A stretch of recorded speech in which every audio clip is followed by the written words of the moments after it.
எதிரே கடல் இருந்தோம் கால் நினைக்க முடியாது சென்ட்ரல் ஜெயிலுக்குள்ள இருந்து. ஏய் சீமா இரு, சிக்கன் வந்துச்சு, இப்போ வாங்கிட்டு வந்துடுறேன். இல்லடா போடா. Excuse me, cash? அதான் ஆன்லைன்ல அனுப்பிச்சிட்டேனே. ஐயோ, எனக்கு நோட்டிஃபிகேஷன் வரல. மேபி பேமெண்ட் ஃபெயில் ஆயிருக்கும்னு நினைக்கிறேன்.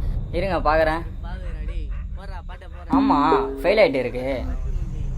ப்ரோ, கேஷ் வேணும் ப்ரோ. காசு எதுவும் இல்லையாமே, என்ன பண்ணலாம்? உங்கள் நம்பர் கொடுங்க, கூகுள் பே பண்ணுறேன்.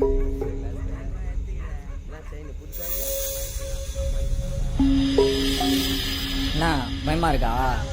டேய் பயப்படுதுடா இது. பார்க்க தாங்க இப்படி இருப்போம், பழகிட்டு இருக்கா, உயிரை கூட கொடுப்போம். வாக்கா அடியில் உட்காருக்கா, ஜாயின் பண்ணிக்கவா. சென்ட்ரல் ஜெயிலுக்குள்ள எனக்கு வருத்தம்ப்பா, எனக்கு ரொம்ப வருத்தம்.